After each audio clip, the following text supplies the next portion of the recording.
sempre até morrer. Eis formados já os negros batalhões do grande usurpador. Declarai-vos hoje, bravos campeões, avante sem temor, com valor, sem temor. Estou prontos a sofrer, bem alto erguei o seu pendão, firme sempre até morrer. Quem receio sente no seu coração e fraco se mostrar, não receberá o eterno galardão que Cristo tem para dar. Com valor, sem temor, por Cristo prontos a sofrer. O seu pendão firme sempre até morrer, pois sejamos todos a Jesus leais e a seu rei ao pendão. Os que na batalha sempre são fiéis, com ele reinarão, com valor, sem temor, prontos a sofrer, bem alto erguei o seu pendão, firme sempre até morrer. Amém, Jesus. Quem canta? Cantemos ainda 147, presbítero Eude.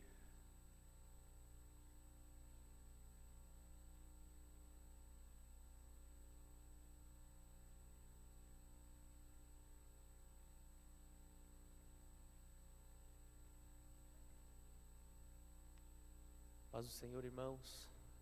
Louvemos ao nosso Senhor. No de número 147.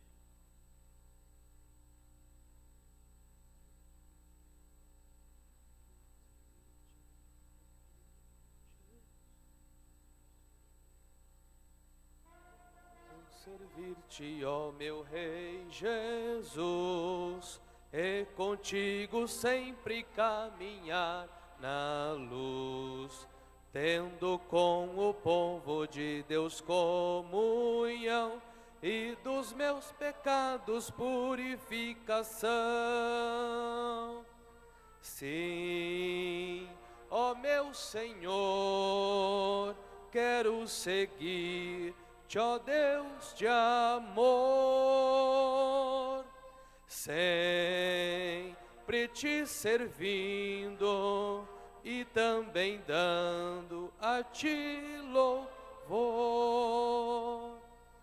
No teu bom serviço tenho eu prazer, nele muita graça eu vou receber. Sempre falarei assim do teu amor e te glorificarei, meu Salvador. Sim, ó meu Senhor, quero seguir-te, ó Deus de amor, sempre te servindo e também dando a ti louvor. Desça tua graça sobre mim, Senhor, para trabalhar com mais e mais fervor. dá-me entendimento e verás saber, para alegre eu fazer o teu querer. Sim, ó meu Senhor, quero seguir-te, ó Deus de amor, sempre te servindo e também dando a ti louvor. Só em ti confio, meu Senhor e Rei, só em ti vitória eu alcançarei, e contigo sempre quero aqui viver, até que pra Sião me venhas receber. Sim, ó meu Senhor, quero seguir-te, ó Deus de amor, sempre te servindo e também dando a ti louvor.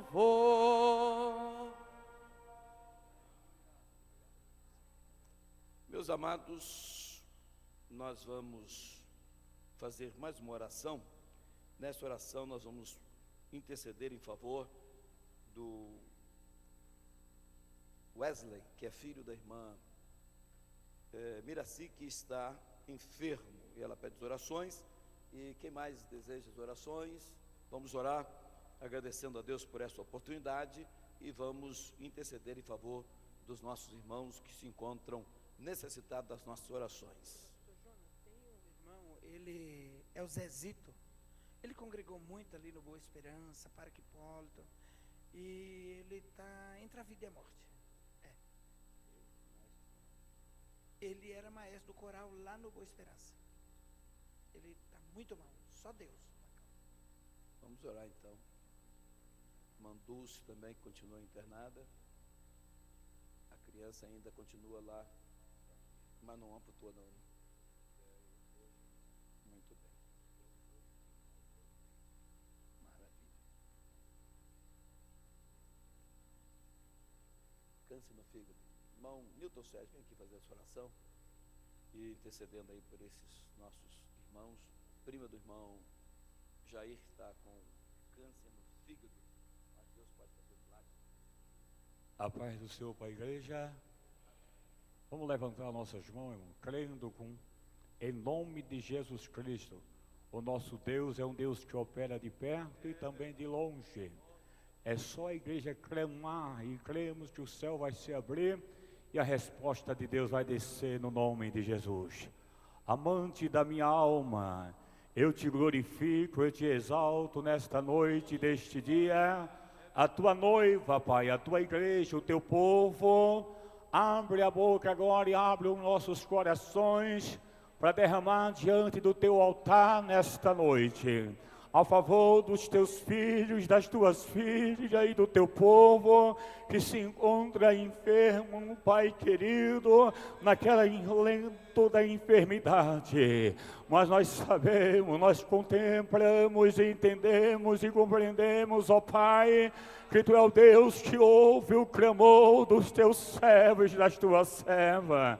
Ó Deus dos anjos, dos instrumentos, dos pastores evangelistas, ó Deus, nós clamamos agora, lá em BH, o sobre o teu servo, Pai querido, a essas pessoas que foi citados os nomes nesta noite, ó Deus, eu creio, se o Senhor pode enviar o teu anjo, ó Pai querido, o milagre é só o Senhor falar, ó Pai santo, assim como o homem de Cafarnaum, ó Pai, o centurião falaste instante para ti, dizendo: uma palavra só, o meu criado sarará, ó Pai Santo. Eu creio que o Senhor ordenai da onde agora, uma palavra só, esta enfermidade já bateu de retirada, já saiu, o nome de Jesus está sendo glorificado, a tua noiva vai testificar, o teu povo vai ofertar, vai ouvir, ó Pai, porque essa enfermidade não tem o poder sobre o nome de Jesus Cristo, o Todo-Poderoso. É qualquer tipo de enfermidade agora, é no nome de Jesus Cristo, sai para a glória do nome de Jesus.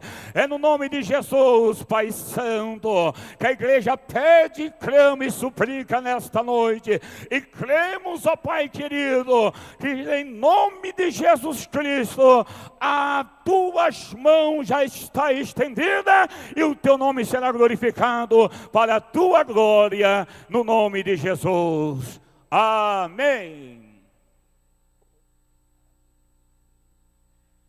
Meus amados, vamos fazer a leitura do texto da nossa lição, que está na Epístola aos Filipenses, no capítulo de número 2, e os versos de número 5 até o verso de número 11.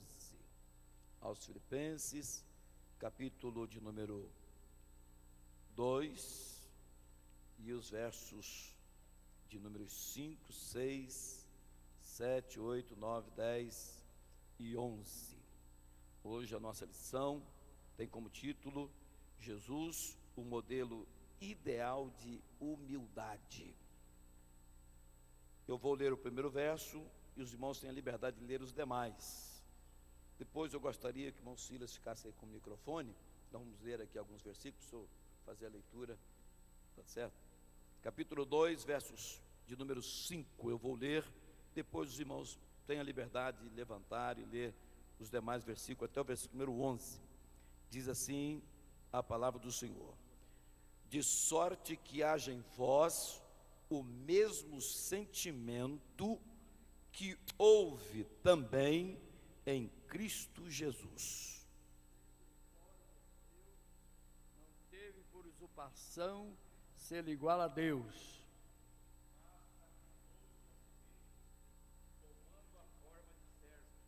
fazendo-se semelhante aos homens. humilhou-se a si mesmo, sendo obediente até a morte e morte de cruz. Ele deu um nome que é sobre todos, todo o nome, para que ao nome de Jesus se dobre todo o joelho dos que estão nos céus e na terra e debaixo da terra. Cristo é o Senhor, para a glória de Deus Pai.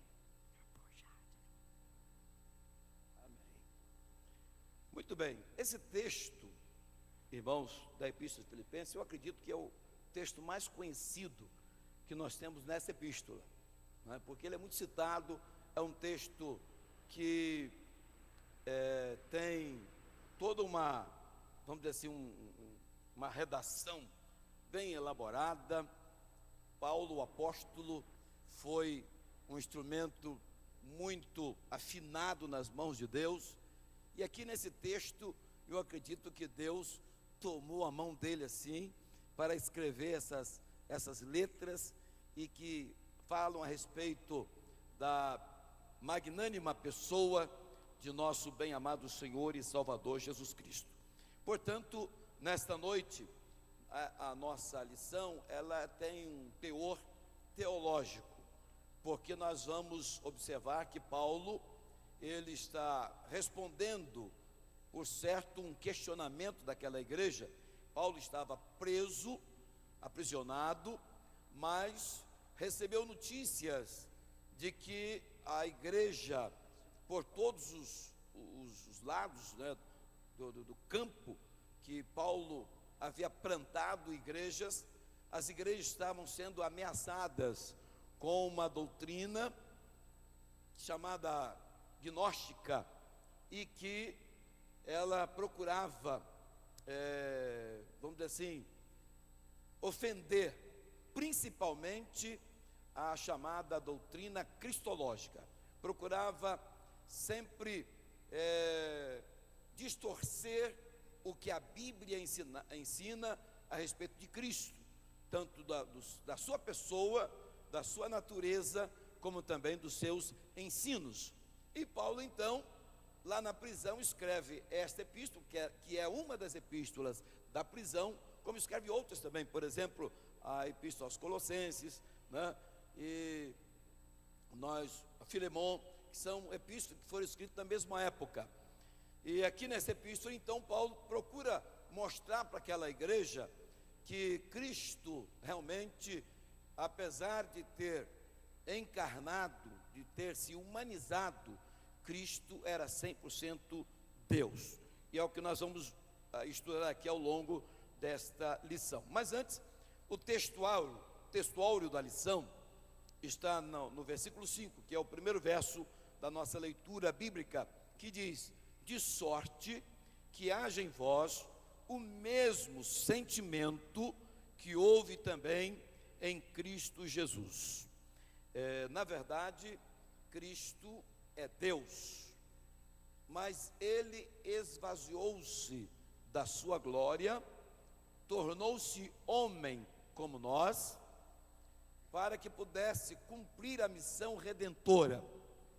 E Cristo, enquanto estava aqui na terra, Ele possuía duas naturezas, uma divina, que sempre teve, e a outra humana, que assumiu logo após a sua encarnação no ventre de Maria.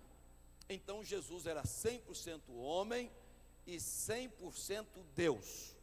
E a união destas duas naturezas foi tema de debate por muitos anos nos primórdios do cristianismo. Mas lá pelo século V, num concílio, foi decidido, né, que realmente as duas naturezas de Cristo, como elas se encontram na Bíblia, ficou decidido e denominado, né, esta união chamada união hipostática, né, que foi o concílio de Calcedônia, 451, né, 451 depois de Cristo. Então ficou decidido essa questão. Porém, é um assunto um tanto meio complexo, difícil, porque na verdade sempre quando nós entramos neste assunto há controvérsias, né? Há entendimentos contrários, mas nós precisamos nos basear nas Escrituras Sagradas, e é o que vamos fazer aqui nesta noite. A verdade prática diz assim: Jesus Cristo é o nosso modelo ideal de submissão, humildade e serviço. Como já disse, nós vamos focar aqui nesta noite atitudes de Cristo que revelam a sua natureza humana, a sua obediência e humilhação, bem como também a sua divindade. Mas não vamos ficar por aqui, porque nós também vamos falar rapidamente, já que o nosso tempo é pequeno, vamos também abordar sobre a exaltação de Cristo, porque Jesus desceu às partes mais baixas da terra, como diz o texto sagrado, né? Se humilhou, sendo obediente até a morte e morte de cruz. E depois da cruz, diz a Bíblia que Jesus desceu ao inferno, desceu às partes mais baixas da terra, mas também foi exaltado acima de todo nome. Então essa trajetória de Cristo vai revelar que por ocasião do seu ministério terreno, Jesus, ele existiu, né, viveu tendo duas naturezas distintas, a humana e a divina, que coexistiam, porém uma não interferia na outra. Ele tornou-se homem, mas não deixou de ser Deus. É o que nós vamos observar aqui. O primeiro tópico da nossa lição diz assim: o Filho Divino. Aí tem 2 pontos: o estado eterno da pré-encarnação. Veja bem, sendo Deus o nosso Senhor Jesus Cristo, não tem princípio e nem fim. Ele é eterno, Ele é Deus. Ele é exatamente a razão da existência do universo, de todas as coisas. Na verdade, lá no Evangelho de João, no capítulo 1, versículo de número 14, está revelado que sem Ele, nada do que foi feito se fez. Ele é o Criador de todas as coisas. E nós vamos observar aqui nos primeiros versículos da leitura que nós fizemos, que Ele deu o maior exemplo de humildade, porque sendo Deus, porque olha o que o texto, ele começa dizendo assim, olha, de sorte que haja em vós o mesmo sentimento que houve também em Cristo Jesus. Que sentimento houve em Cristo Jesus? Sentimento de humilhação, porque Jesus, ele abriu mão parcialmente da sua glória, né? Veio até nós, tomou a forma humana, vivendo como nós, com a única exceção que era o pecado, sentiu todas as necessidades que nós sentimos, passou pela tentação que nós passamos, cansou-se como nós cansamos, sentiu fome e sede como nós sentimos. A Bíblia diz que em tudo ele foi tentado como nós, porém nunca cedeu ao pecado, à tentação. Muito bem, mas essa humilhação de Cristo, ela vai além do que se pode imaginar, já que o nosso tema aqui fala sobre a humilhação. Jesus tornou-se homem, já era uma grande humilhação, na verdade, porque ele é Deus. E ele, quando realmente nasceu, todos os irmãos sabem, ele nasceu numa manjedoura. Graças a Deus aqui ninguém nasceu numa colcheira, ninguém nasceu num curral. Todos nós nascemos numa casa, num hospital, num berço, né? Jesus não teve esse berço, mas ele é o dono do ouro e da prata. Ele é o Senhor de tudo e de todos. Ele é o soberano dos soberanos, mas é o homem mais humilde que pisou na face da terra. Então, ele é o nosso referencial de vida. E, portanto, meus amados, Jesus não somente se humilhou, mas ele viveu aqui, sendo dono de tudo, usando uma casa emprestada, usando barco emprestado. Quando precisou de um jumento, tomou emprestado, não é verdade? No cenáculo, usou lá emprestado. A cruz também era emprestada, porque aquela cruz era minha, e ele morreu no meu lugar. Então, mas não obstante a esta sua humilhação em se tornar um ser humano, diz a Bíblia que ele foi obediente até a morte. E aí a Bíblia diz, e morte de cruz. Por que diz assim o texto? E morte de cruz. Porque a morte de cruz era a maior humilhação que podia um ser humano passar. Porque a própria lei, nós vamos observar isso um pouquinho mais na frente, lá em Deuteronômio, está escrito que é maldito todo aquele que for pendurado no madeiro. Significa dizer que Jesus se fez maldito por nós. Então, nesse caso, Jesus, ele desceu a uma humilhação que nenhum de nós aqui fomos levados em momento algum.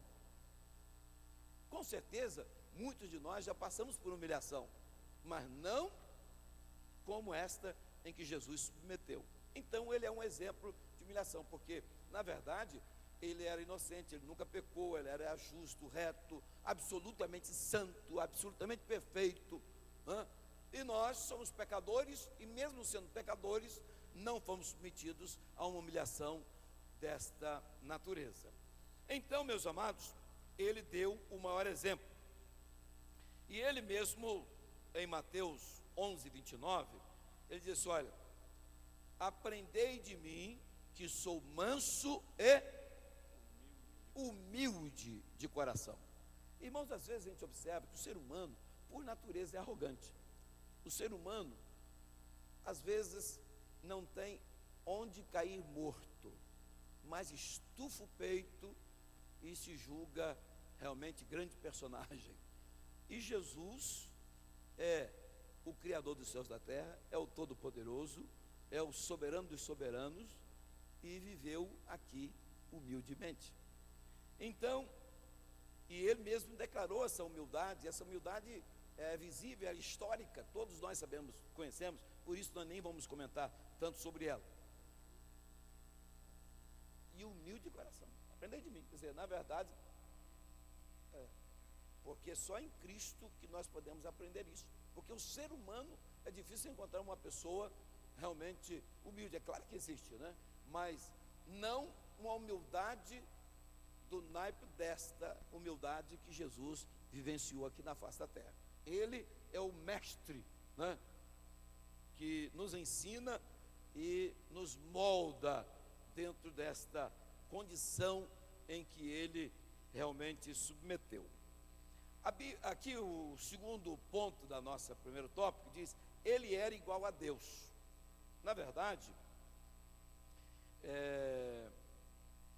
ele na sua oração, vamos pedir ao irmão Silas que leia por gentileza, São João 17, versículo 5, que foi a oração sacerdotal. Observe as palavras que Jesus usa aqui nesse versículo número 5 do capítulo 17, por gentileza. E agora, glorifica-me, ó Pai, contigo mesmo, com a glória que eu tive junto de ti, antes que houvesse mundo. Veja bem, Jesus está declarando aqui nesta palavra, nesta oração em que ele se dirige ao Pai, ele está declarando que na pré-encarnação, ou seja, antes até mesmo que o mundo existisse, ele e o Pai existiam já numa perfeita unidade. Sendo assim, ele está praticamente declarando que ele e o Pai têm a mesma natureza, né? Com a glória que eu tinha contigo antes que o mundo existisse. E diz aqui o comentarista que a forma verbal da palavra sendo, né, sendo em forma de Deus, aparece em outras versões bíblicas como subsistindo ou existindo.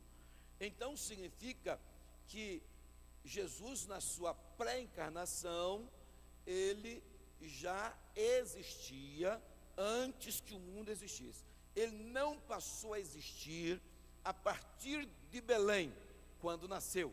Ali começa o processo da encarnação do Verbo. São João 1 e versículo 1, por gentileza. No princípio era o Verbo estava com Deus e o Verbo era Deus. Olha aí, o apóstolo João, escrevendo o seu evangelho, diz: olha, no princípio era o Verbo, e o Verbo era Deus, e o Verbo estava com Deus. Tá certo? Agora, esse Verbo se fez carne, está lá no versículo de número 17. O Verbo se fez carne. Então nós vamos daqui a pouco ler esse verso. Mas antes, eu quero chamar a sua atenção para o fato de que Cristo, nesse caso, por natureza, é Deus. Pois antes de fazer-se humano, subsistia em forma de Deus. Olha o que o Senhor diz a Filipe, quando Filipe pediu a ele que mostrasse o Pai. Filipe queria conhecer o Pai. Jesus falava tanto no Pai. Jesus, quando orava, se dirigia ao Pai. E Filipe sentiu um desejo de conhecer o Pai. Olha o que diz o texto lá em São João 14, versos 9, 10 e 11. Vou ler desde o 7 para ficar o contexto. Tá. Se vós me tivesses conhecido, conhecerias também meu Pai. Desde agora o conheceis e o tendes visto. Replicou-lhe Filipe: Senhor, mostra-nos o Pai, e isso nos basta. Disse-lhe Jesus: Filipe, Há tanto tempo estou convosco e não me tens conhecido? Quem me vê a mim, vê o Pai. Como dizes tu, mostra-nos o Pai? Não crês que eu estou no Pai e que o Pai está em mim? As palavras que eu vos digo, não as digo por mim mesmo, mas o Pai que permanece em mim faz as suas obras. Crede-me que estou no Pai e o Pai em mim. Crede ao menos por causa das mesmas obras. Observem aí que Jesus, respondendo esse pedido de Filipe, Jesus se apresenta para Filipe como sendo o próprio Pai. Quem vê a mim, vê o Pai. Quer dizer, a mesma natureza, a mesma pessoa divina, porque a Trindade são três pessoas distintas, subsistindo numa unidade perfeita, tá certo? Então, quem vê Jesus está vendo o Pai. Se alguém pudesse ver o Pai, ele estaria também vendo Jesus. Não é verdade? Porque há uma divindade somente. Porque a Bíblia declara o seguinte: há um só Deus. Nesse caso, um único Deus que é triuno, que subsiste em três pessoas, que é o Pai, o Filho e o Espírito Santo. A divindade de Cristo na Bíblia é um assunto farto. Embora, ao longo da história da igreja, os homens complicaram, mas não tem por que complicar. Vamos observar aqui alguns textos bíblicos que mostram realmente esta realidade bíblica da divindade de Cristo. Por gentileza, irmão Silas, São João capítulo 20, verso 28. Aqui nós temos palavras de Tomé. Tomé, ele havia dito o seguinte, que ele não acreditaria nunca que Jesus tivesse ressuscitado, a menos que ele colocasse o dedo lá na ferida, aonde foi traspassado pelo cravo. E Jesus se apresenta e chama Tomé. Para Tomé ir lá, vem aqui, Tomé, você não falou que só crê? Também tocar aqui, veja que o Espírito não tem carne e osso, vem ver que eu tenho. Qual foram as palavras que Tomé disse? Versículo 28. Respondeu-lhe Tomé: Senhor meu e Deus meu. Olha, Senhor meu e Deus meu. Olha, a dúvida de Tomé desapareceu com a manifestação do Cristo ressuscitado. Nesse caso, Tomé não tem mais dúvida. Tanto é que Tomé não foi tocar lá, porque não precisava tocar. Ele temeu naquele momento e disse: Senhor meu e Deus meu. Quer dizer, na verdade, ele que havia convivido com Cristo durante o ministério, ele entendeu, sem sombra de dúvida, que Cristo é Deus. Não é verdade? Ainda vamos ler as palavras de Paulo a Tito, no capítulo 2, versículo 13. Aguardando a bendita esperança e a manifestação da glória do nosso grande Deus e Salvador Cristo Jesus. Aguardando o aparecimento do nosso grande Deus. Que grande Deus é esse que ele se refere? Salvador Jesus Cristo. Grande Deus, nosso Salvador Jesus Cristo. Então Paulo não tinha nenhuma dúvida de que Cristo era o grande Deus. Tá certo? Então, amados, nós estamos observando aqui, primeiro, a divindade de Cristo, a natureza divina de Cristo, porque ela é a natureza, vamos dizer assim, primeira, porque a encarnação se deu muito depois. Jesus sempre existiu porque ele é eterno, sempre com a natureza divina, e tomou a forma humana a partir da encarnação em Belém.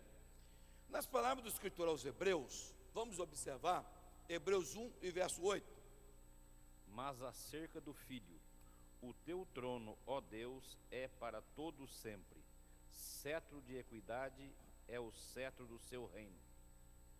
Veja bem, como começa aqui o verso? Mas do Filho diz, ó Deus. Significa que o escritor aos Hebreus, ele não está dizendo, ele está citando uma expressão bíblica do Velho Testamento. que Jesus é Deus. Olhai, pois, por vós e por todo o rebanho, sobre que o Espírito Santo vos constituiu bispo, para apacentardes a igreja de Deus, que ele resgatou com seu próprio sangue. Jesus é Deus, quer dizer, não há dúvida com relação à divindade de Cristo na Bíblia.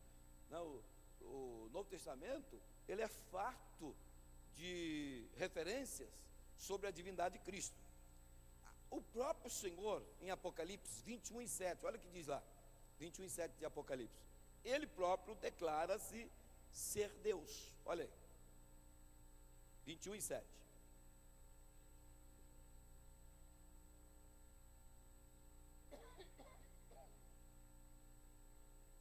Veja bem, eu serei o seu Deus. Quem é que está falando? Jesus. Quem vencer. Agora, isso é para quem vencer, viu? Não é para qualquer um, não. É para vencedor.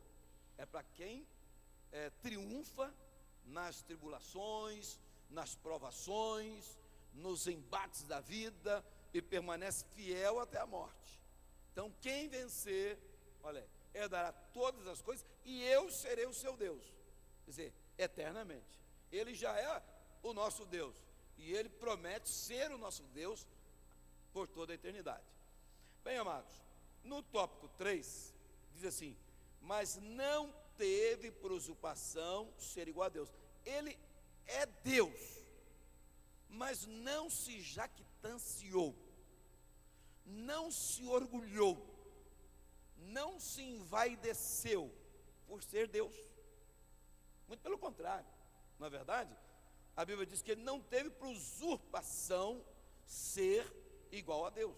Embora sendo Deus, ele não teve por usurpação realmente esta natureza divina.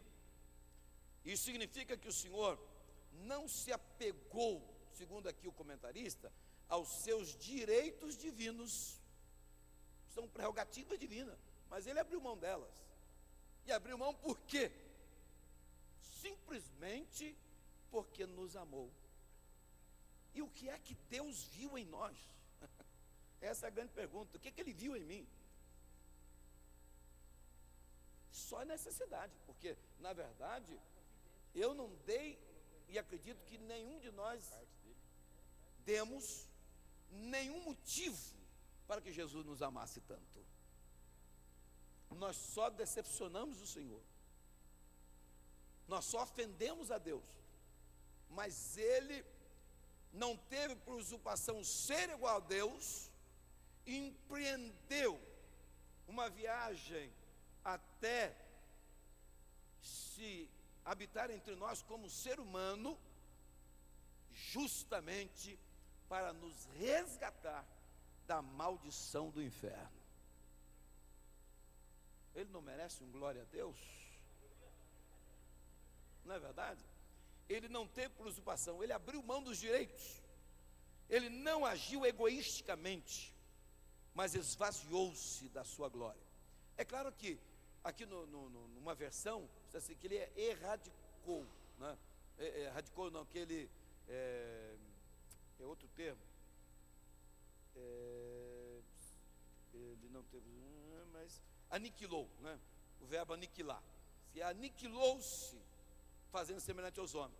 Mas a tradução mais correta aqui não seria o verbo aniquilar, e sim o verbo esvaziar, porque Jesus, ele se fez homem, mas não erradicou a natureza divina, ele continuou sendo Deus, tá certo?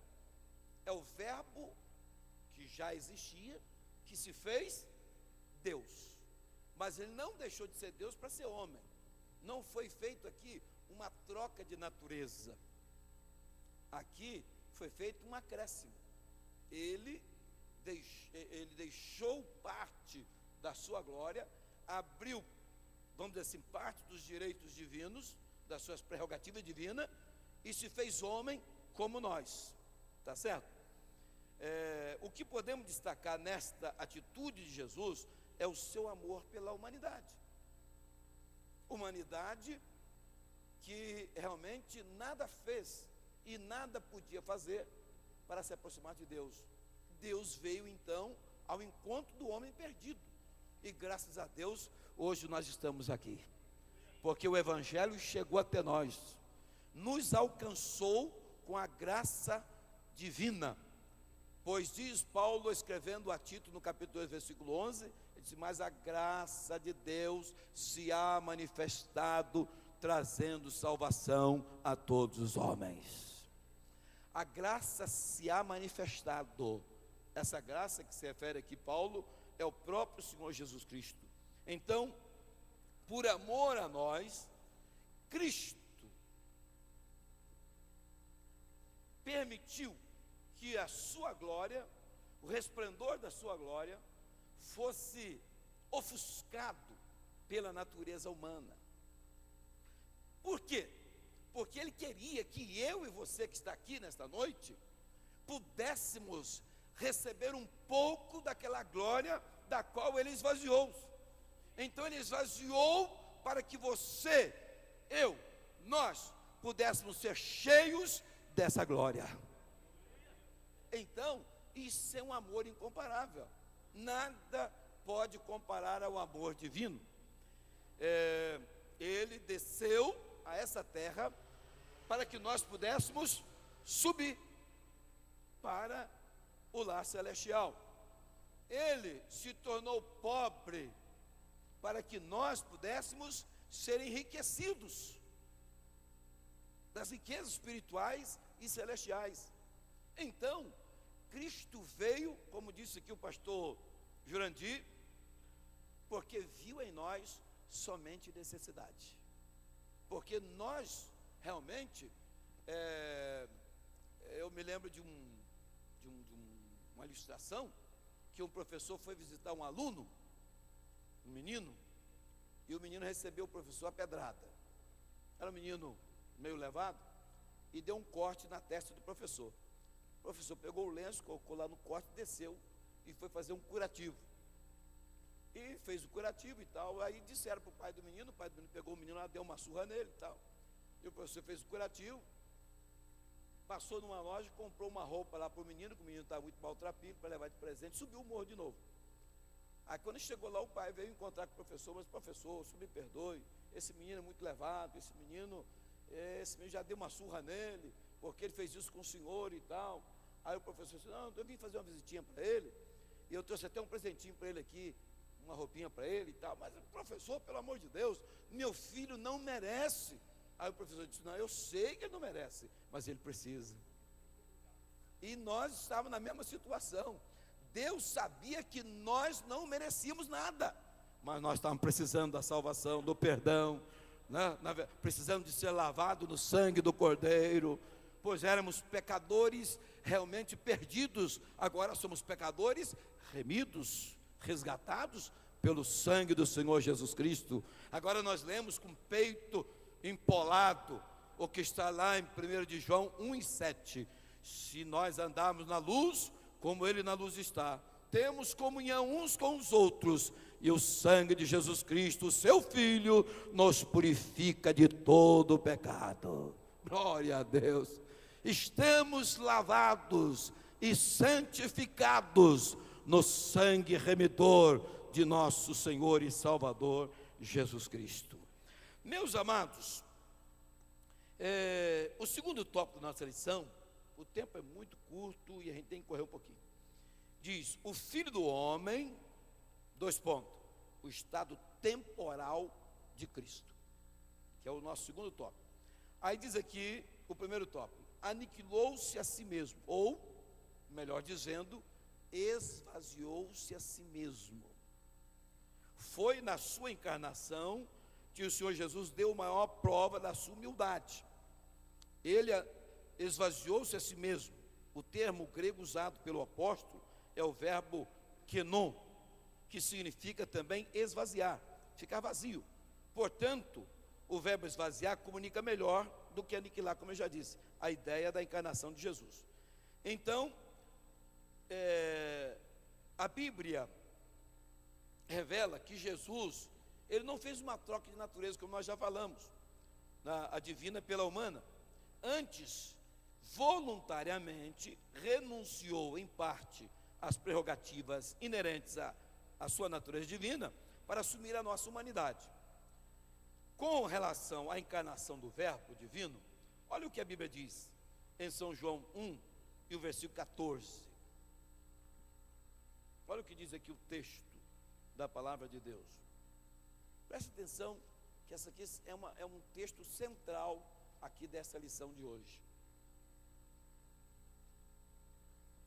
E o Verbo se fez carne e habitou entre nós, cheio de graça e de verdade, e vimos a sua glória, glória como do unigênito do Pai. Veja bem que a Bíblia diz que o Verbo se fez carne, e não diz que foi feito carne. Quem é que fez essa obra? O próprio Verbo. O Verbo se fez.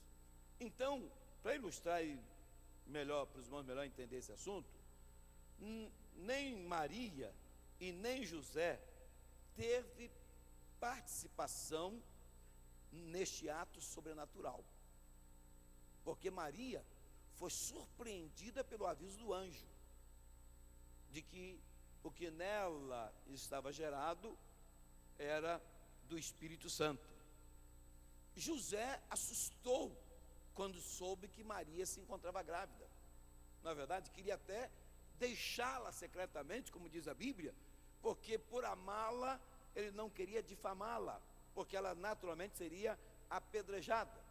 E para que ele não visse Maria sendo apedrejada, ele intentou deixá-la secretamente, mas foi avisado pelo anjo que o que nela estava gerado era do Espírito Santo. Então, nem José e nem Maria participaram de nada. Foi o Verbo que se fez carne. Eu diria o seguinte, olha, assim como o Verbo divino criou o homem chamado Adão, da mesma forma, o próprio Verbo criou um corpo humano para si no ventre de Maria. Está certo?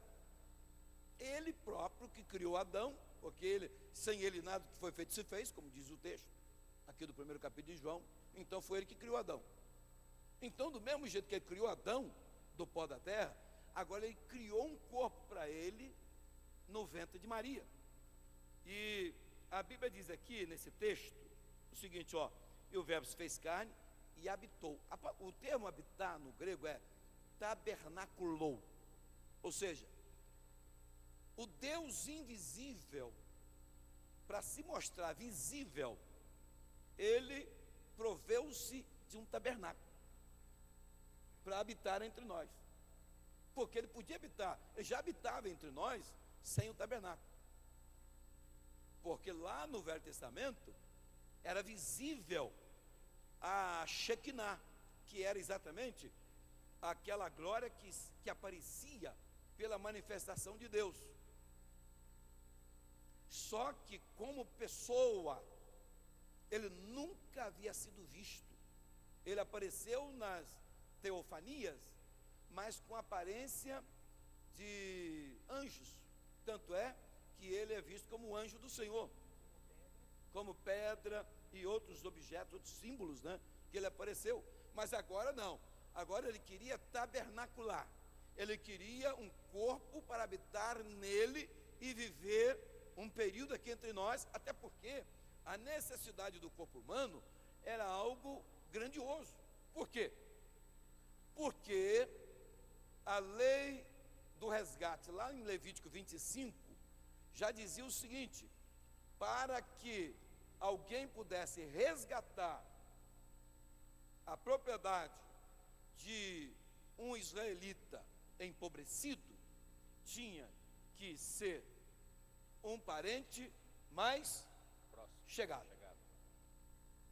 Tá certo? E tinha que ser homem nesse caso. E lá mais atrás, lá em Gênesis 3:15, o Senhor pôs uma inimizade entre a semente da mulher e a semente da serpente, e disse que da semente da mulher nasceria um que esmagaria a cabeça da serpente. Então, tinha que ser alguém nascido de mulher. Então, teria que ter um corpo humano. A profecia bíblica exigia que o Messias viesse em carne e não somente em espírito, como querem pregar os anticristos por aí, dizendo que Jesus veio em espírito e não veio em carne. E por isso que João, escrevendo a sua epístola, ele disse: olha, aquele que não confessar que Jesus veio em carne, esse é o anticristo. Por quê? Porque na verdade o corpo humano de Cristo era uma necessidade da humanidade. Porque diz o escritor aos Hebreus que sem derramamento de sangue não há remissão de pecado. A remissão de pecado só se daria pelo derramamento de sangue e de um justo. Então ele tinha que tabernacular. Por isso diz aqui o texto: e o verbo se fez carne e tabernaculou, habitou entre nós. Esse tabernáculo aqui, esse habitar aqui, é o próprio corpo que Jesus precisou para habitar entre nós, e com este corpo prover a salvação que tanto nós necessitávamos. Não é verdade? Então, amados,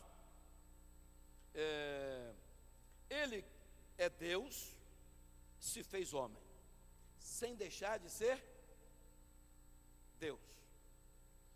Portanto, as duas naturezas coexistiam sem que uma interferisse na outra.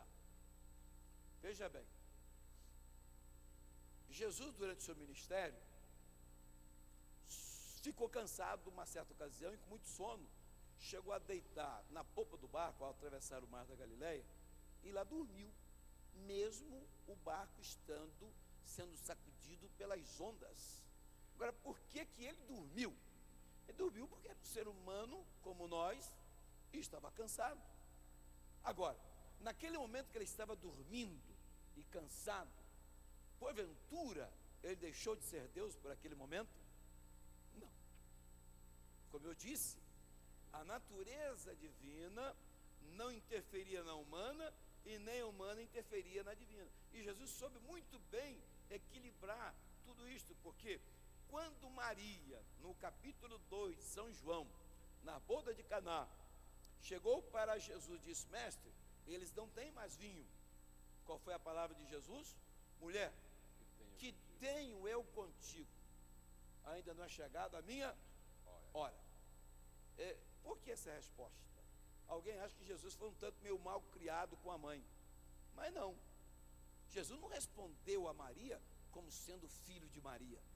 Jesus respondeu como sendo filho do Pai, porque ela estava reivindicando naquela hora a divindade de Jesus. Ela lembrou que Jesus era o Messias, e ela, quando viu que estava faltando vinho, disse: não tem problema, Jesus está aqui, ele vai fazer um milagre aí, quem sabe ele começa agora o seu ministério.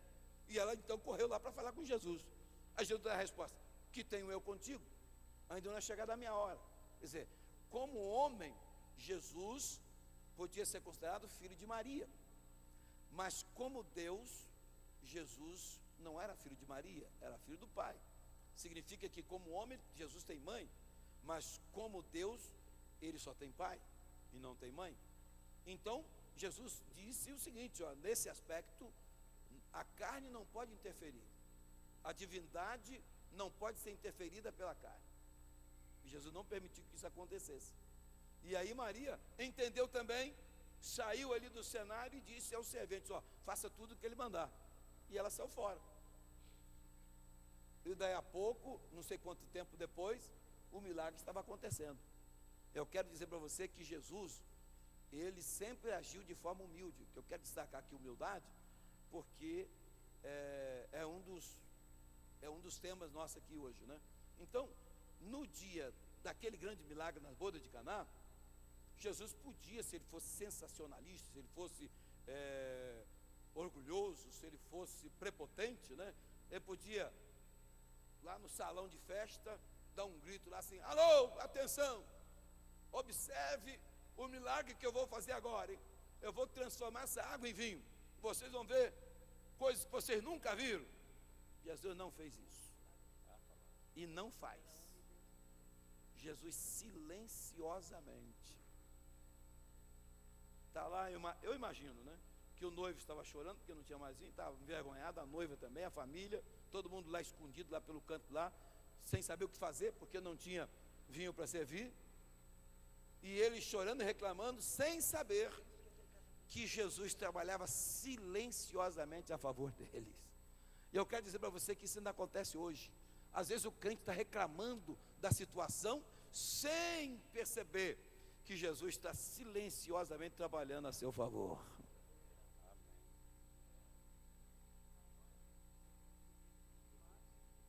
Quer que todo mundo fique sabendo. Problema nosso. Porque Jesus era humilde, Jesus não precisava de ser aplaudido pelo homem, não é verdade? E aí o que aconteceu? Eu imagino que está lá a família toda envergonhada, Jesus de repente se enche dessa estada de água aí. E os serventes também ficaram sem entender nada, porque estava faltando a vinho, não era água, mas eles obedeceram. Aí depois veio a ordem: leve e mostre ao mestre-sala. E nesse leva, aí no caminho da obediência, a água foi transformada em vinho. E quando chega para o mestre-sala, ele chama o noivo para dar uma explicação, porque aquele momento estava oferecendo o melhor vinho. E vinho que ele não podia nem, vamos dizer assim, perceber, entender de onde viera aquele vinho. Tal era a sua alta qualidade, sem saber que vinha das mãos de Jesus. Na verdade, o noivo não sabia, chamou o noivo também não sabia. O mestre não sabia. Os grandes que estavam lá não sabiam. Sabe quem sabia? Os serventes. É sempre assim. Não são os maiores que sabem de onde vem o melhor, são os pequenininhos. Nós, os pequeninos, é que sabemos de onde vem o melhor. O melhor vem da mão de Jesus. Amém? Você tem a receita certa para dizer para o mundo que o melhor vem de Jesus. Meus amados, prosseguindo, a Bíblia diz em Gálatas 3:13, irmão Silas, por gentileza, 3:13, que Jesus se fez homem, e uma das razões está aqui nesse texto. Pode ler. Cristo nos resgatou da maldição da lei, fazendo-se Ele próprio maldição em nosso lugar, porque está escrito: maldito todo aquele que for pendurado em madeiro. Veja bem, que aqui Jesus desceu até ao ponto de ser considerado maldito. Irmãos, eu acredito que qualquer um de nós que estamos aqui, se for ofendido por alguém com essa palavra maldito, é um maldito, nós ficaríamos bravos. Uma ofensa tremenda. Jesus falou para aquela mulher: não convém dar os cachorrinhos os pão dos filhos, hein? Se fosse hoje, hein? Aquela mulher estava com a fé suficiente para superar isso aí, né? Mas Jesus, ele foi visto como maldito por toda aquela plebe que estava lá, assistindo o espetáculo da crucificação. E porque as pessoas crucificadas eram vistas como malditas, assassinos, ladrões, né, fora da lei. E entre os dois malfeitores, lá estava o Filho de Deus, que era visto como maldito, mas verdadeiramente o maldito era eu. E ele se fez maldito para que eu pudesse ser abençoado.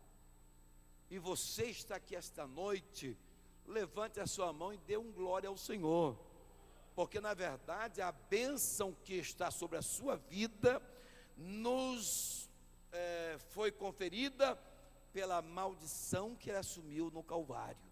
Então ele é digno de toda honra, de todo louvor e de toda glória. Mas, meus amados, e levou sobre o seu corpo todos os nossos pecados. Muito obrigado. Todos os nossos pecados. Vamos ver 1 de Pedro, capítulo 2, verso 24. Carregando ele mesmo em seu corpo sobre o madeiro os nossos pecados, para que nós, mortos para os pecados, vivamos para a justiça. Por suas chagas fostes sarados. Aí cumpriu a profecia de Isaías, né? Mas ele foi ferido pelas nossas transgressões e moído pelas nossas iniquidades. E o castigo que nos traz a paz estava sobre, e pelas suas pisaduras fomos sarados. Oh, glória! Você pode sorrir, você tem esperança, você tem paz, você tem direito, você é herdeiro, você é filho de Deus, você é cidadão do céu, você foi perdoado, você é batizado com o Espírito Santo, você é feliz. Sabe por quê? Porque Ele, pelas suas pisaduras, nos sarou, nos curou, nos salvou, nos perdoou, e você está agora de pé diante do Filho de Deus, tendo o direito de ser participante da família divina. E aliás, Jesus foi além, porque nós não merecíamos nada, mas além de nos salvar, Ele nos fez participantes da natureza divina. Ele nos fez participantes da natureza dele. Na oração sacerdotal, no capítulo 17 de São João, Jesus orando, Ele dividiu a sua glória conosco. Ele fala da glória que Ele tinha com o Pai antes que o mundo existisse, e Ele veio aqui para dividir um pouco dessa glória conosco, enquanto estamos aqui. Nós não passamos pela glorificação ainda, passamos pela regeneração, justificação, e estamos na santificação, mas não passamos pela glorificação, mas já temos participação na glória divina, na natureza divina. Irmãos, ser crente é entender o que Cristo conquistou para nós no Calvário. O crente que conhece o que Cristo conquistou para nós no Calvário, ele não recua, não retrocede por qualquer coisa não. Ele fica firme na rocha. Ele não abre mão da sua salvação, porque ele sabe que a salvação é algo grandioso. Como diz o escritor aos Hebreus, como escaparemos nós, se não atentarmos para uma tão grande salvação? Olha aí, amados, você é salvo, você é crente, você é cidadão do céu, você é alguém privilegiado pela graça salvífica de Cristo, e você realmente precisa entender que isto não tem dinheiro que pague. Não perca a sua salvação por causa de posição social aqui na terra. Não perca a sua salvação por causa de pequenos vícios. Não perca a sua salvação por causa de pequenos momentos de prazer. Não troque a sua salvação por causa de qualquer coisa efêmera e passageira. A salvação transcende para toda a eternidade. Nós viveremos eternamente reinando com o Senhor Jesus Cristo, o nosso Rei. Então, há algo grandioso, e que muitos crentes, por não estudar a Bíblia e não frequentar a escola dominical, também não desconhecem. Pessoas que têm algo grandioso, mas não sabem o que tem. E tem gente que vive reclamando da vida quando era para ser grato. É como alguém que viaja naquela veia de água doce e é capaz de morrer de sede porque está sobre o mar, sendo que ele está viajando muitas das vezes em cima de água doce, água potável, e morre de sede em cima de um manancial de água. Então tem crente que não tem conhecimento do que foi conquistado por ele no Calvário. Cristo veio a esta terra, não foi simplesmente para fazer uma coisa pequena, ele veio fazer algo grandioso. Ele abriu mão da sua glória, ele abriu mão das prerrogativas divinas, ele fez algo realmente grandioso, porque a obra que ele queria realizar na nossa vida é indescritível.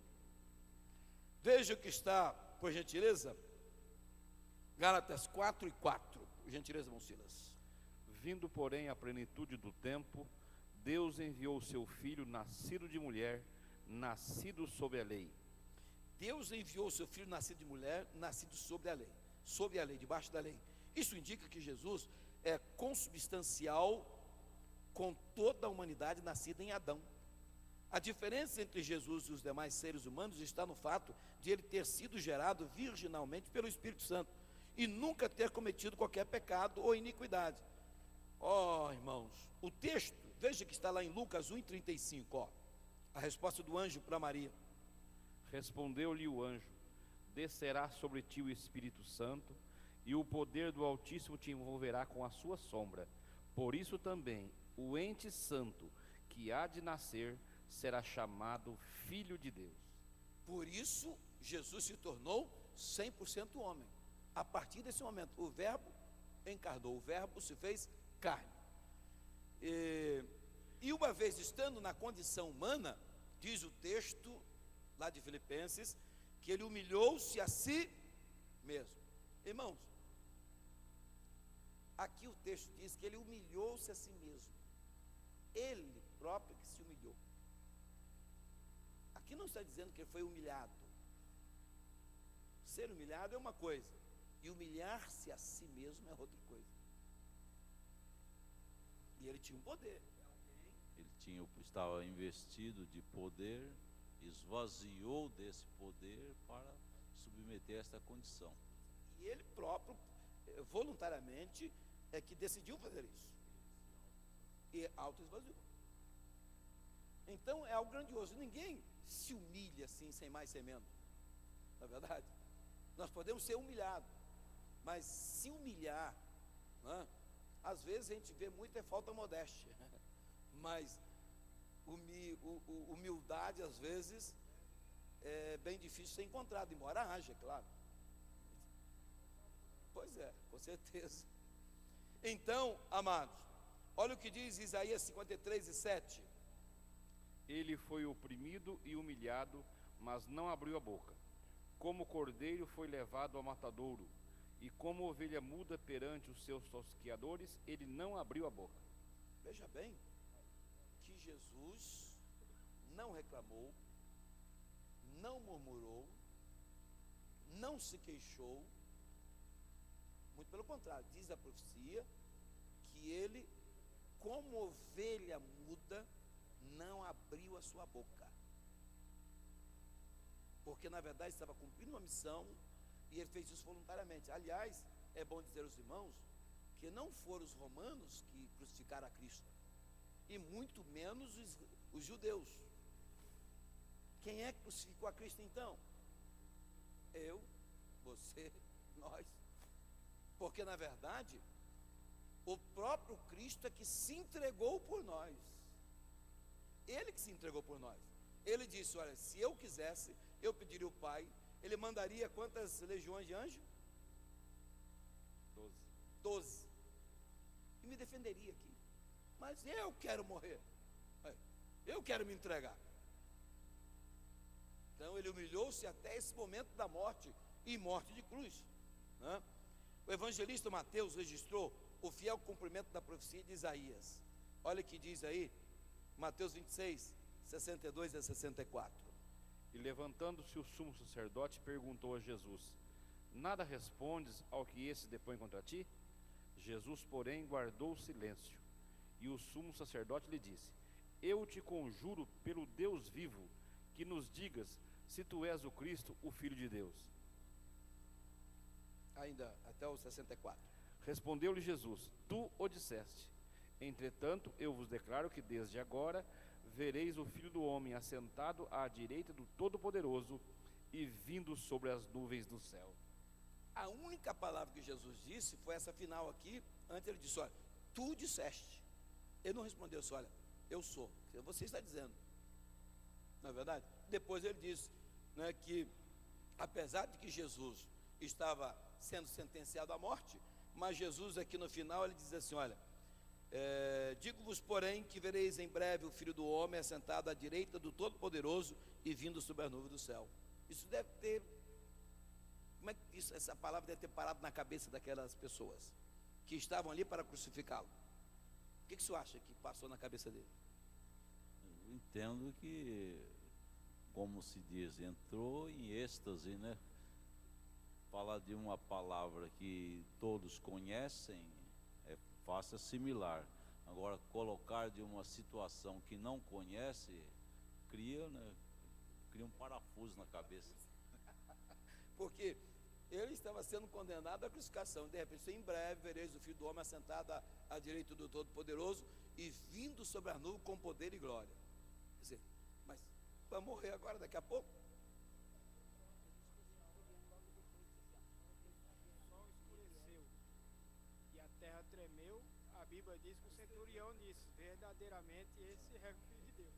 Eles tremeram também, porque aí a natureza se manifestou e ficou visível aí, realmente, que ele realmente era aquilo que ele dizia ser, né? Marcos registrou o mesmo episódio com as seguintes palavras: levantando-se o sumo sacerdote no sinédrio, perguntou a Jesus dizendo: nada respondes? Que testificam essas pessoas contra ti? Mas ele calou-se e nada respondeu. Então, ele realmente cumpriu literalmente o que estava na profecia a seu respeito. Terceiro ponto, ele foi obediente até a morte, morte de cruz. O mestre amado foi obediente à vontade do Pai, até mesmo em sua agonia. Irmãos, imagine a agonia que Jesus passou no Getsemane. Quando Jesus entrou lá no Getsemane, que era o lugar da moenda, onde tinha muitas oliveiras, e lá tinha moenda que moía o fruto da oliveira para fazer o azeite. Até hoje tem muitas oliveiras ali naquela região. E Jesus entrou no lugar da moenda e foi literalmente moído, porque o Dr. Lucas registra que o seu suor se transformou em gotas de sangue que corria até o chão. Grandes gotas de sangue. Significa dizer o seguinte: que a agonia foi tão grande, a pressão foi tão grande, que eu acredito que ninguém passou por uma pressão dessa, ninguém passou por uma agonia dessa, a ponto do suor se transformar em gota de sangue, você colocar o sangue pelos poros. É algo realmente que vai além dos limites do ser humano. E Jesus, nessa intensa angústia, ainda preferiu obedecer ao Pai. Senhor, se possível for, passe esse cálice de mim. Contudo, que seja feita a tua vontade e não a minha. Oh, glória! Nessa hora o diabo deve ter... Nossa necessidade era muito grande, meu Deus do céu. É algo que a gente, quando começa a meditar, irmão, na grandeza, porque você lê o que aconteceu lá no Calvário é uma coisa, você começa a meditar detalhadamente o passo a passo que aconteceu, imagine que tudo isso foi por causa de mim. A gente, quando chega na Santa Ceia, às vezes toma a Santa Ceia sem ter uma dimensão da grandeza dos significados ali colocados diante de nós, do valor que tem, porque na verdade ela retrata exatamente esse acontecimento no Calvário.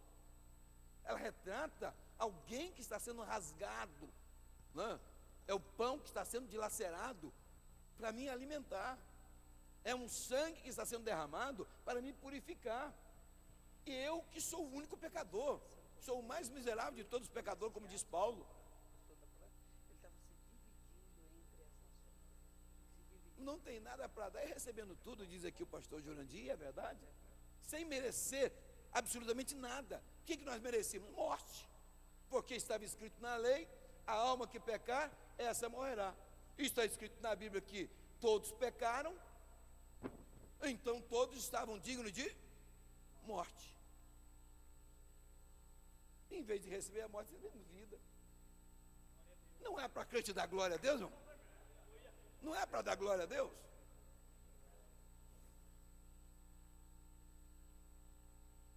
Principalmente aqueles que vieram do mundo de miséria, de prostituição, de ladroices, de vício, do mundo de mentira, de miséria.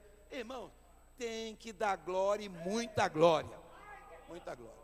Eu reconheço que se não fosse Jesus na minha vida, eu com certeza não estaria aqui, não teria nenhuma esperança, não seria o que sou. Na verdade, eu só sou o que sou porque Ele é o que é. Se Ele não fosse o que é, eu jamais seria o que sou.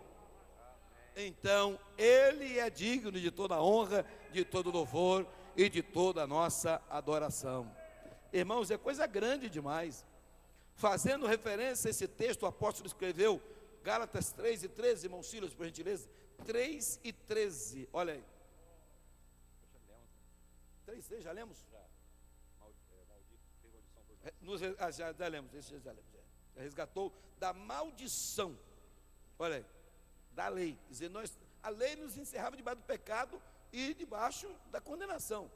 Mas Ele nos tirou dessa maldição e nos deu livramento e dando o direito de viver em liberdade, né? Isso é algo grandioso demais.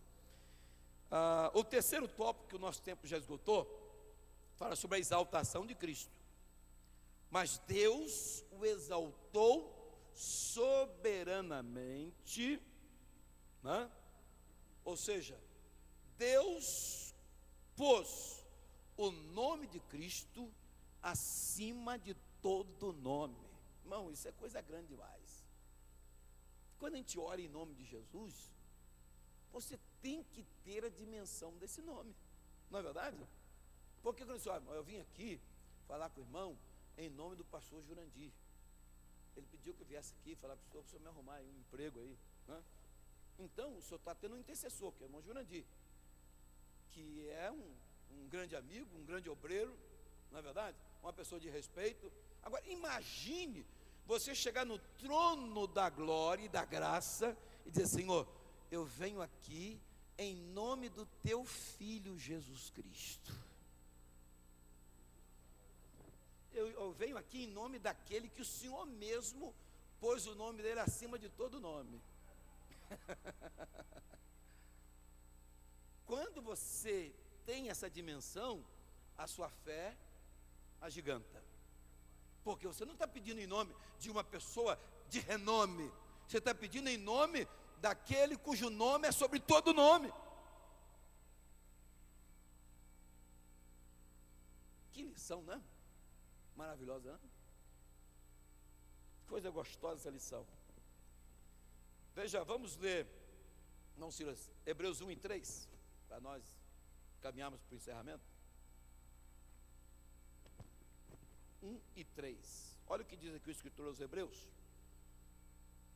a respeito de Jesus. Ele que é o resplendor da glória e a expressão exata do seu ser. Só um minutinho, você preste atenção nessa expressão. Expressão exata do seu ser. Em outras versões está escrito assim: expressa a imagem da sua pessoa.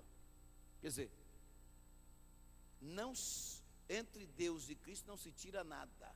Ele é a exata imagem do Deus Todo-Poderoso. Pode prosseguir. Sustentando todas as coisas pela palavra do seu poder. Só um minutinho de novo. Sustentando todas as coisas, sustentando o universo pela palavra do seu poder. O globo terrestre está seguro em quê?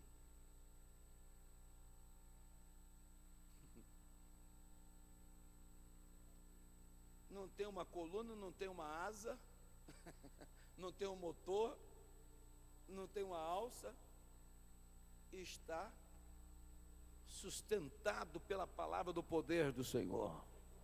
Aleluia. Agora, a pergunta que eu faço é a seguinte: aquele que sustenta o globo terrestre, porventura, não pode te proteger, te guardar, te sustentar?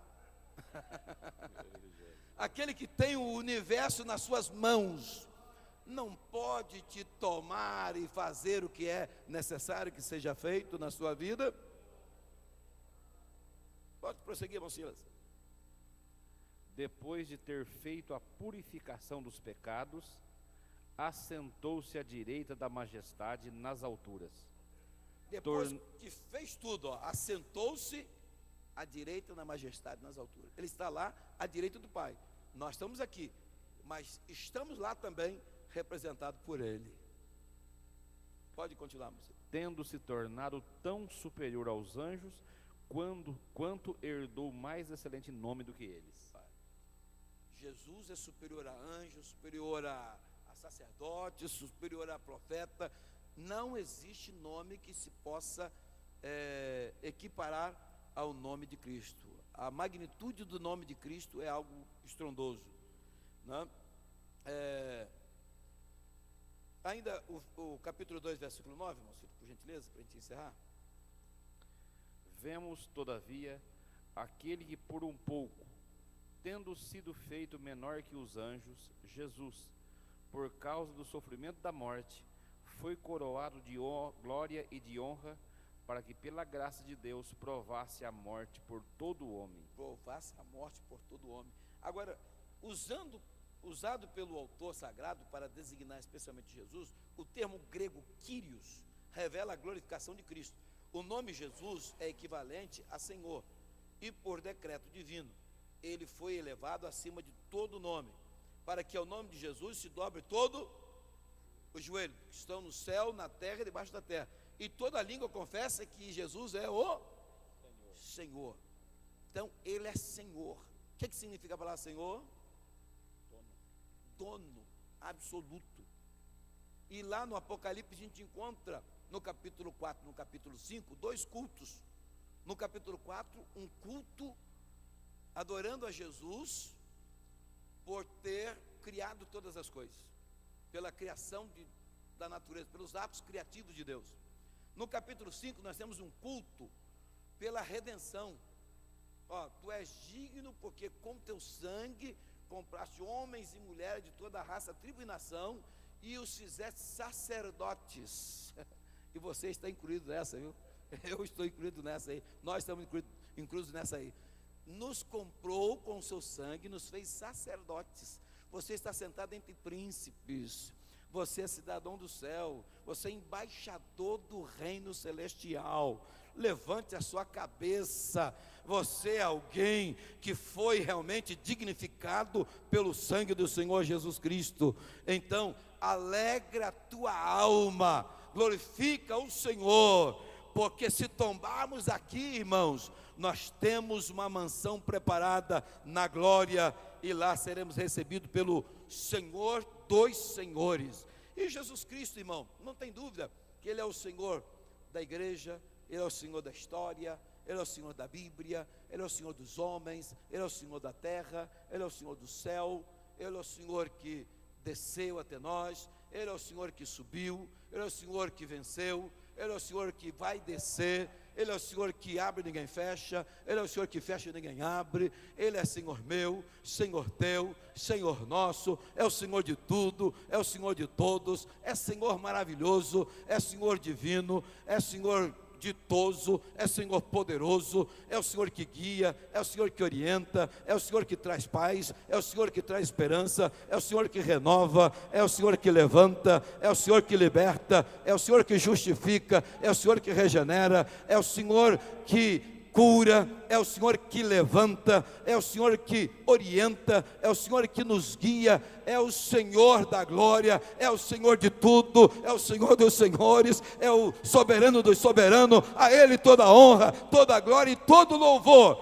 E por isso nós estamos aqui esta noite, porque alguém lá da Trindade desceu esvaziando-se da sua glória, veio a esta baixa terra, por causa de mim, por causa de você, por causa de gente que não presta como eu, não é verdade? Para me remir, para me comprar de novo. Ele havia me criado, mas eu me afastei dele, eu não dei realmente reverência nenhuma a ele, não tive nenhuma consideração com ele. Ele me criou de um modo maravilhoso e terrível, mas eu nem abandonei, virei as costas. Mas o amor divino é tão grande que mesmo assim Ele veio à minha procura e fez tudo para me transformar e me salvar. A Ele toda a honra, toda a glória e todo o louvor.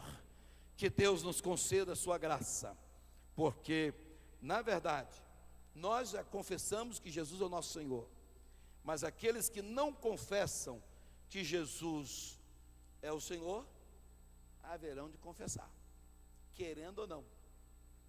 Naquele dia, toda língua vai confessar que Jesus Cristo é o Senhor. Mas é melhor confessar agora, viu? Porque se você confessar agora, você não precisa chegar no juízo final. Nesse tribunal você não vai participar. Agora dá tempo. Todas as coisas se submetem ao nome de Jesus. Há uns 4 anos atrás, eu ia descendo, os irmãos que conhecem o estado de Minas Gerais já ouviram falar da Serra de Patinga. E quando eu estava com a carreta com 23 toneladas em cima, e eu não tinha muita experiência. Quando eu observei lá embaixo, eu vi que a fila estava parada. E eu subi no freio e a carreta não parou. E eu fiquei em pé em cima do freio da carreta e a carreta não parou. Eu gritei a Jesus, falei, Senhor, tem misericórdia de mim. Porque eu vou morrer e vou matar muita gente. Quando eu vi, tinha uma Fiat Uno parado na fila. O último carro era um Fiat Uno, cheio de gente. Deu para me ver. Eu subi em cima do freio e gritei Jesus. Falei, Senhor, tem misericórdia de mim. Pastor, a carreta parou. A hora que eu não vi mais o Uno, por ela ser alta, eu não vi mais ele. Ela parou sozinha. Parou reta ali, certinha ali, ó. Eu desci para ver, irmão, não dava um palmo da carreta no carro. E eu tenho certeza que não foi eu que parei ela, porque eu fiquei em pé no freio da carreta. E ela não parava. A verdade é que esse nome é poderoso. Esse nome é sobre todo nome, ele é poderoso. Eu já tive o privilégio, já contei aqui, não vou repetir, já tive o privilégio de gritar este nome de Jesus no ouvido de um surdo e mudo, um menino de 10 anos, ele ouviu na hora. Deus abriu os tímpanos dele na hora, assim, ó. E eu não fiz oração, não fiz nada, porque quando eu estava para orar, eu perguntei, Senhor, como é que você quer que eu ore? O Senhor disse, grite Jesus no ouvido dele. Então eu fui lá e só fiz isso, Jesus! Quando eu fiz assim, o menino colocou as 2 mãos no ouvido, arregalou os olhos, ficou apavorado com o som que estava lá no ambiente. O pai desmaiou na hora que viu que o filho estava ouvindo. E, na verdade, eu só gritei o nome de Jesus. O menino nasceu surdo e, com o nome de Jesus, os tímpanos se abriram e ele passou a ouvir perfeitamente. Este nome é poderoso. Já contei aqui a experiência de um irmão lá do Rio de Janeiro, que vinha numa congregação. Esse dia mesmo eu contei, né? Vinha numa congregação, passou num lugar muito perigoso. E quando ele e a esposa, a pé, 2 assaltantes do lado assim, ó, 2 armados, gritaram, é um assalto. Aí o irmão e a irmã ficaram paralisados.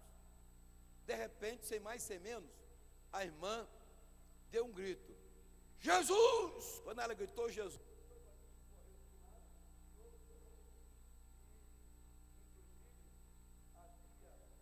um cidadão que vinha atrás e assistiu esse episódio, e era vizinho desses irmãos. Aí chegou lá depois, no dia seguinte, só descobri a maior arma contra assaltante. Aí disse, qual é? Sabe, é o nome de Jesus. Aí ele disse, o senhor viu? Eu vi ontem, eu vim atrás. Aí você, só que tem que ser por quem conhece o Senhor Jesus. Mas os bandidos desapareceram. Não, o irmão, ninguém pode entender o que eles viram, o que eles sentiram. Mas os 2 com a arma apontada um do lado do outro, desapareceram por dentro do mato que tinha assim, e outro para o outro lado. E os irmãos foram embora. Então, este nome é poderoso. Por isso que a igreja ora em nome de Jesus, prega em nome de Jesus, é curado em nome de Jesus, intercedemos em nome de Jesus, entramos na glória em nome de Jesus, repreendemos Satanás em nome de Jesus, nós buscamos todas as coisas sempre em nome de Jesus. Que Deus nos abençoe.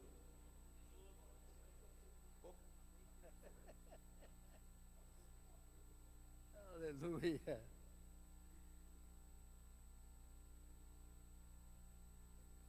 Eu pedi para contar uma coisa aqui, irmão. Deve fazer uns 8 anos isso aí. Nós estávamos no Belém na segunda-feira, e o pastor Zé Wellington avisou que tinha uma reunião na segunda, e nos convocou também para aquela reunião. E eu disse para o irmão Rovilson: o senhor pode voltar amanhã comigo? Eu posso. Aí no outro dia ele parou em casa com o carro, era um Vectra. Ele disse: eu mandei fazer a revisão, está novinho o carro. E naquela época, os irmãos lembram que essa ponte aqui, chegando em Americana, estava interditada. Nós tínhamos que ir por Cosmópolis, passar por Paulínia e sair em Campinas. E quando nós chegamos em frente a Paulínia, escutamos, a frente do carro fez assim, e um barulho, e o Rovilson desceu e apertou o pé no pneu, apertou do outro lado. Falou: não tem nada não. Aí nós prosseguimos, pegamos a Bandeirante e nós íamos. Lá na frente o carro deu uma balançada assim, feia mesmo. E nós passamos pela polícia, a polícia estava parada. E quando nós passamos, a polícia saiu atrás de nós. E lá na frente, o irmão Rovilson parou. Falei: para aí, irmão, que tá feio o barulho. E ele encostou, parou. Quando ele parou, a roda dianteira caiu. E a polícia parou e disse: nós viemos atrás de vocês porque tinha um fogo muito alto em cima de vocês. E nós viemos para socorrer vocês. Então, a polícia, eram 2 policiais, ele viu um fogo muito grande em cima do carro. Estava pegando fogo. E eles parou junto. Disse: o que aconteceu? Eu vim aqui socorrer vocês, porque o fogo era muito grande em cima do carro. Aleluia. Era um despenhado muito fundo assim na Bandeirante, irmão. E nós encostamos, o irmão encostou, parou, e a roda daquele lado caiu para dentro assim. Todos os parafusos estavam ali, irmão. Aí a polícia ajudou nós ali e falou: a única coisa que aconteceu é isso aqui. Então, mas tinha um fogo muito alto em cima de vocês, e nós viemos aqui para socorrer vocês. É isso que Jesus faz e muito mais. Amém? Você confia nele, precisa de alguma bênção, ele é Senhor na sua vida e na nossa vida. Hoje, pela nossa escala, a congregação do Belinha 1, está aqui o representante, pastor Josias. Agradecemos. Tem mais alguém com o senhor? Só o senhor. Belinha 2, tem alguém hoje? Nós somos gratos, irmão, por estar aí.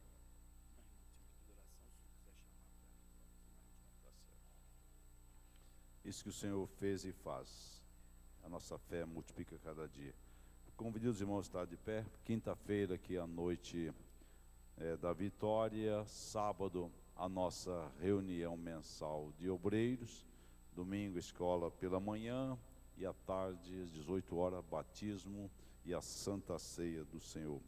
A irmã Miraci pede oração em favor do seu filho Wesley, que está enfermo. Tem uma irmã que pediu oração, pode vir à frente, nós vamos orar. Quem é que pediu? Pastor Jonas, é a irmã que pediu oração. A nossa irmã, vamos ministrar a unção à nossa irmã. E se mais alguém quer a unção, pode vir à frente e nós vamos orar em nome de Jesus. Aqui está.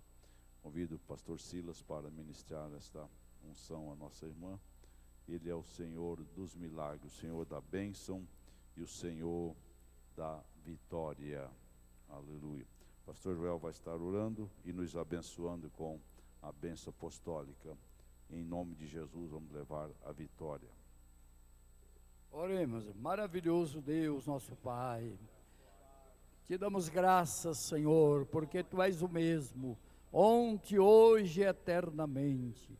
Ó Deus, abençoa a Tua filha, Senhor, que está sendo ungida, repreenda este mal, conceda vitória, Seiribai, Suricanda Lamar. Em nome de Jesus, ó Pai, nós te pedimos, Senhor, confirma esta unção para a glória do teu santo nome, abençoando o teu povo aqui presente. Agora nos acompanha aos nossos lares, nos guarda, livra-nos de todo mal, pelo amor do teu Filho. Eu te peço e te agradeço agora e para sempre. A graça do Senhor Jesus Cristo, o grande amor de Deus nosso Pai, a comunhão e a consolação do Espírito Santo reine sobre cada vida, e todo o povo de Deus digam amém. Deus abençoe a todos em nome de Jesus.